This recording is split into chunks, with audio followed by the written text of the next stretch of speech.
할렐루야. 설린 수요 성경 공부 33번째 기쁨으로 드리는 기도 그 11번째 강의 전심으로 기도하기 시간에 우리 성도님들 만나 뵙게 되어서 참 좋습니다. 날씨가 굉장히 더운데요. 그래서 오늘은 수요 성경 공부 장소를 지금 화면에 보시는 오스트리아의 수도 비엔나에 있는 참 좋은 카페로 우리 성도님들을 모셨습니다. 아, 성도님들 잘 알다시피 코로나19 확진자가 다시 급증하여서 우리가 함께 모여 수요 성경 공부를 할 수 없습니다. 그래서 비대면 온라인으로 대신하고 있고요. 그 덕에 오늘 제가 우리 성도님들을 이렇게 좋은 장소로 모실 수 있게 되어서 참 좋습니다. 오늘 전심으로 기도하기라는 주제로 말씀 배우게 되는데 그리 길지 않은 시간입니다. 집중하여서 함께 말씀을 배우고 더욱 하나님이 기뻐하시는 기도의 사람이 되었으면 참 좋겠습니다. 한번 기도하실까요? 고마우신 하나님, 오늘 이 저녁에 저희들을 수요 성경 공부의 자리에 불러주셔서 감사합니다. 비록 함께 모이지 못하고 영상으로 같이 공부하지만 이때에도 성령 하나님께서 역사하여 주셔서 말씀을 잘 배우고 하나님께서 기뻐하시는 기쁨으로 기도 드릴 줄 아는 참 성숙한 기도의 사람으로 빚어 주시옵소서. 이 시간도 함께 하실 우리 주님 예수님 이름으로 기도드립니다. 아멘. 오늘 전심으로 기도하기 공부 시작합니다. 우리 성도님들 제가 하나 여쭐까요? 기도는 우리가 무엇으로 드립니까? 너무나 뻔한 질문인가요? 예, 당연히 기도는 우리의 말로 드립니다. 때로는 소리 없는 말, 우리의 생각, 우리의 묵상으로 드립니다. 그래서 시편 19편 시인은 이렇게 노래한 적이 있지요. 나의 입술의 모든 말과 나의 마음의 묵상이 주께 연락되기를 원합니다. 라고 노래합니다. 예, 우리는 기도를 말과 마음의 묵상으로 그렇게 기도합니다. 그러면 또 성도님들 물읍시다. 말과 생각이라는 것은 어디에서 비롯될까요? 예, 우리의 마음으로부터 비롯됩니다. 우리의 마음에서 생각이 떠오르고 그 생각이 말로 표현되어집니다.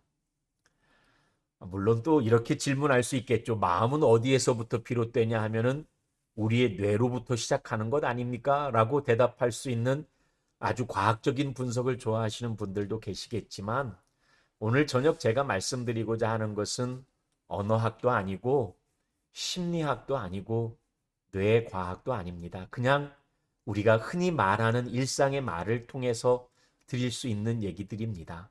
우리의 마음에서 생각이 떠오르고 그 생각이 말로 표현되고 이렇게 말로 표현되어지고 생각하는 것들이 하나님께 기도로 올려지고 그 이야기를 하는 겁니다.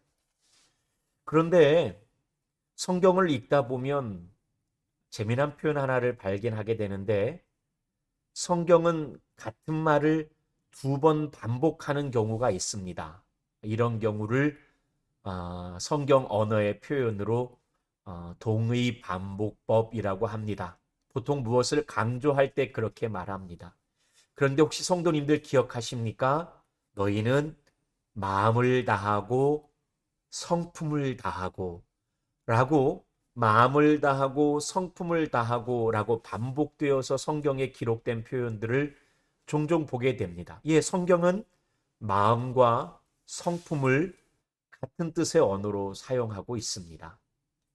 그러면 성경이 말하는 마음과 성품은 무엇일까요? 오스 기니스라는 유명한 기독교 저술가 또 기독교 사상가가 있습니다. 그분이 쓴 여러 책들이 베스트셀러고 현대 기독교인들에게도 큰 영향을 끼친 아주 저명하신 분입니다. 그분이 성품에 대해서 긴 글을 쓰다가 이렇게 쓴 대목 하나를 발견했습니다. 제가 한번 읽어보겠습니다. 하나님 외에 아무도 보는 이 없을 때 나는 누구인가? 이 오스기니스는 하나님 외에 아무도 보는 이 없을 때 그때 나는 누구인가 하는 겉으로 보여지지 않는 나의 그러나 진실된 그 속사람을 가리키는 듯한 표현으로 성품을 이야기한 바가 있습니다. 그런데 오스기니스의 말과 똑같은 표현을 성경에서 발견하게 됩니다.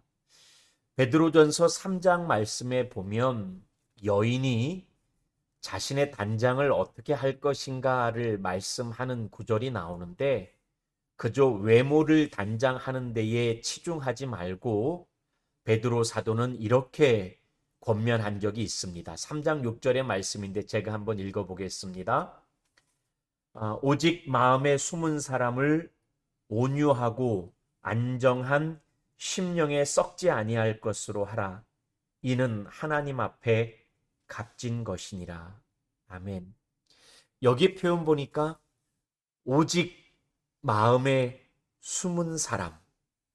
내가 있는데 이 내 마음에 숨은 사람, 그 속 사람을 온유하고 안정한 썩지 아니할 것으로 단장하라라는 것이 베드로 사도가 교회의 여신도들에게 단장에 대해서 이 권했던 권면이거든요. 예, 여기에 나오는 마음에 숨은 사람, 이게 아까 오스기니스가 이야기했던 하나님 외에 아무도 보는 이가 없을 때 나는 누구인가 하는 그 나의 진실된 속사람을 말하는 것이고, 성경의 표현 보면은 그 나의 진실된 속사람, 이것을 마음 또는 성품이라는 말로 표현을 합니다. 그런데요, 이 마음이라는 것이, 이 나의 감추어진 속사람이라는 것이, 나의 성품이라는 것이 과연 믿을만 할까? 우리가 너무나 잘 아는 예레미야 17장 9절에서 10절 초반부에 이런 구절이 있죠. 제가 읽어볼까요? 만물보다 거짓되고 심히 부패한 것은 마음이라. 누가 능히 이를 알리오마는 나 여호와는 심장을 살피며 폐부를 시험하고. 아멘. 만물보다 거짓되고 심하게 부패되는 것이 우리 마음이랍니다. 우리의 성품이랍니다. 우리의 숨겨진 감추어진 사람, 속사람이랍니다. 그런데 하나님은 우리의 마음, 우리의 그 성품, 우리의 속사람을 살피신다고 합니다. 마음은 그렇게 쉽게 썩어질 정도로 악할 뿐만 아니라 또 우리의 속사람을, 우리의 마음 성품을 내 스스로도 어찌 주체하지 못할 만큼 연약하기도 합니다. 존 오웬이라는 훌륭한 영성가가 기도하지 못하는 자신의 모습을 이렇게 기록한 글이 있습니다. 제가 한번 읽어볼게요. 기도를 제대로 하는 것이 얼마나 어려운지, 기도하지 못하도록 낙심시키는 일이 얼마나 많은지, 부패한 본성이 기도를 얼마나 혐오하는지, 기도하려 할 때마다 얼마나 주의가 산만해지고 피곤해 지치는지.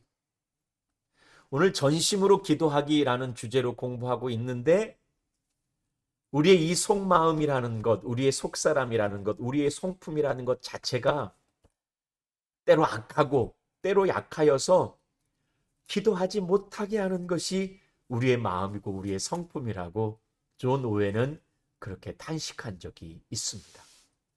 그러면 어찌합니까? 전심으로 기도해야 되는데, 온 마음으로 기도해야 되는데, 마음을 다하고 성품을 다하고 우리의 숨겨진 이 속사람이 진실되게 기도해야 되는데, 이 마음이 믿을만 하지 못한 부패하기 쉽고 연약한 마음이니 말입니다.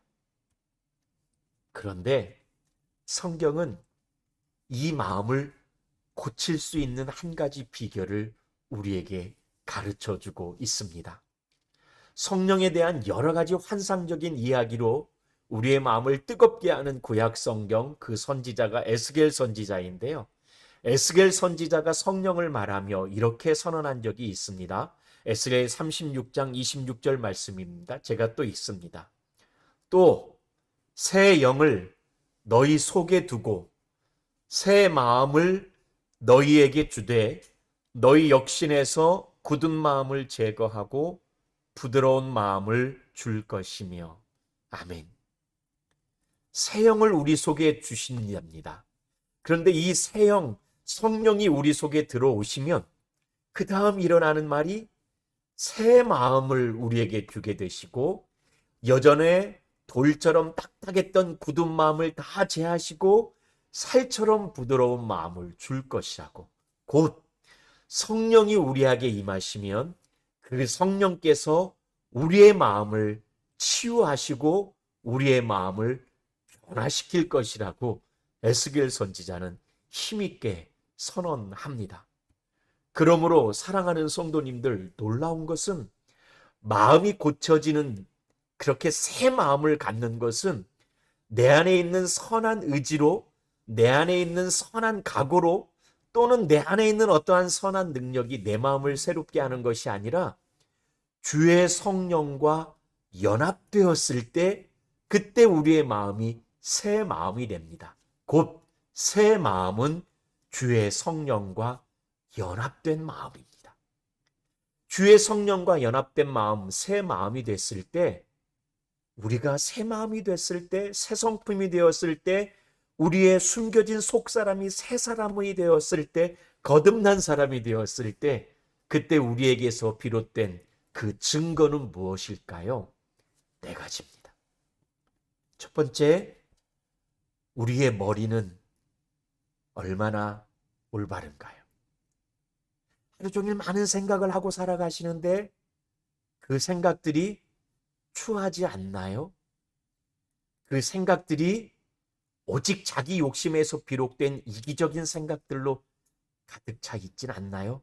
혹시 그 생각이 정욕에 타락되어서 너무나 말로 담기 어려운 추악한 생각들로 휘덮여 있지는 않나요? 아닙니다. 주성령과 연합되어 새 마음 가지면 우리의 생각이 거룩한 생각, 선한 생각으로 가득 찹니다. 두 번째, 우리의 손은 얼마나 올바른가요? 여기서 손이라고 하는 건 단순히 손만을 의미하는 말이 아니라 우리가 하는 일상의 모든 일들을 의미하는 겁니다. 모든 작업들을 의미하는 겁니다. 우리가 하는 일들이, 우리가 하는 작업들이 과연 하나님 앞에서 얼마나 성실합니까? 얼마나 거룩합니까? 세 번째입니다. 우리의 습관은 얼마나 올바른가요?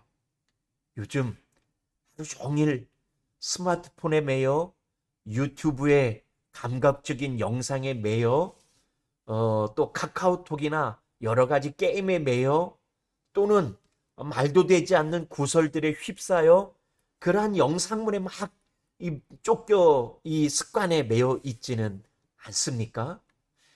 사랑하는 성도님들, 기도하는 습관을 가지고 계십니까? 말씀을 읽는 습관을 가지고 계십니까? 남에 대해서 험담하지 아니하고 선한 말 하는 습관을 가지고 계십니까? 우리의 속 마음, 우리의 부패된 마음, 우리의 연약한 마음으로는 할 수 없지만 성령이 연합된 마음으로 우리의 마음을 새롭게 하시고 우리의 속사람을 새롭게 하시면 우리의 습관도 거룩하고 선한 습관으로 되바뀌어집니다. 마지막 네 번째, 우리의 소망은 얼마나 올바릅니까? 우리가 마음에 품고 있는 소망들이라는 것이 무엇 먹고 무엇 마실까, 무엇 입을까, 남보다 더 많이 먹고 더 잘 입고 더 좋은 집에 살겠다 하는 이기적인 욕망에 치우쳐 있지는 않습니까? 아닙니다. 성령과 연합하여 새 마음을 갖게 되면 거듭난 속사람은 거룩한 열망으로, 거룩한 비전으로, 거룩한 소망을 품게 됩니다. 이러한 놀라운 새 마음의 증거가 사랑하는 우리 설린 가족의 생각과 손과 습관과 소망 가운데 열매 맺히기를 간절히 축복합니다. 그러면 무엇보다도 마음이 부패하기 쉽다고 했는데 이 새 마음, 연합된 마음을 어떻게 하면 계속적으로 지속적으로 유지할 수 있을까요? 잠언의 지혜의 글에 보면 이러한 글이 나옵니다. 4장의 말씀입니다. 내 아들아, 내 말에 주의하며 내가 말하는 것에 내 귀를 기울이라. 그것을 내 눈에서 떠나게 하지 말며 내 마음속에 지키라. 모든 지킬 만한 것 중에 더욱 내 마음을 지키라.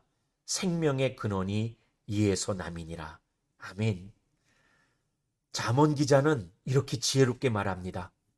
무엇보다도 마음을 지켜라. 그 마음에서 생명의 근원이 난다. 그런데 그 마음을 지킬 수 있는 방법은 아들아, 한 가지다. 내가 너에게 전하는 하나님의 말씀, 이 말씀을 네 눈에서 떠나지 말게 하며 항상 귀 기울이고 그 말씀을 지켜라. 예, 이게 한 가지 방법입니다.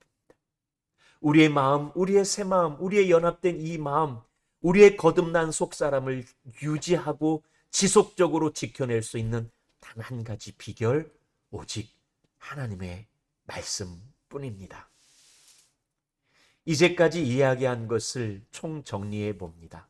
오늘 전심으로 기도한다는 것은 이라는 제목으로 공부하고 있는데요. 어떻게 하면 전심으로 기도할까요? 그저 마음을 다하듯 마음을 쥐어짜 기도하는 것을 의미하는 것일까요?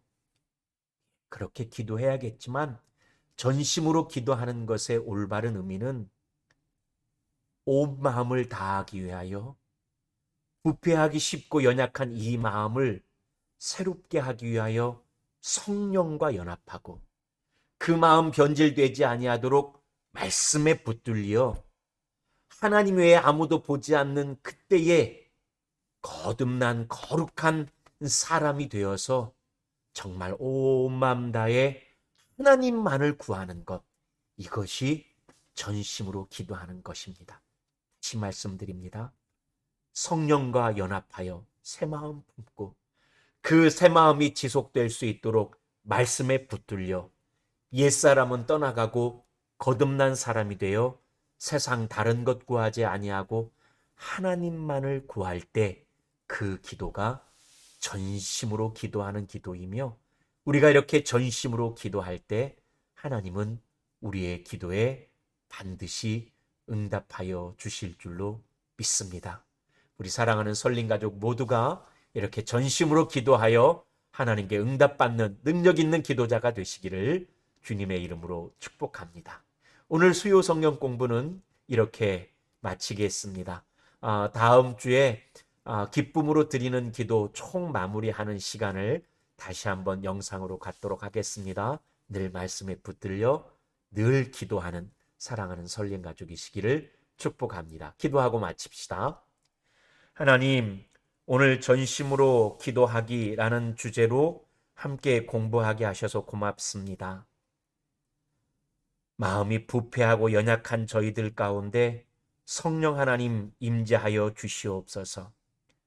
그렇게 우리 마음을 새롭게 하실 때 그 마음이 또다시 변질되지 아니하도록 하나님의 말씀에 붙들린 사람 되게 하옵소서.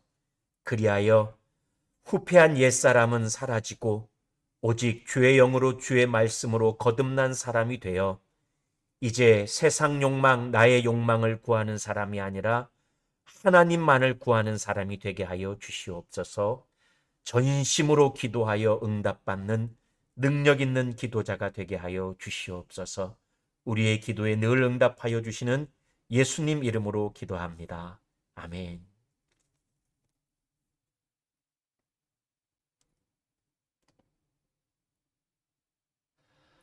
고맙습니다. 사랑하는 설린 가족 여러분.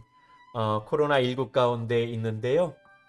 조심하시고, 교회 건축을 위해서도 많이 기도해 주시고, 다시 배웠기를 소망하는 마음으로 서로 연락하고 지냈으면 좋겠습니다. 매일 새벽마다 설린 오북 묵상 보내드리고 있습니다. 하루 아침 말씀회로 하루를 열었으면 좋겠고요. 이번 주일날 온라인 예배로 또 만나 뵐 수 있도록 하겠습니다. 고맙습니다. 건강하세요.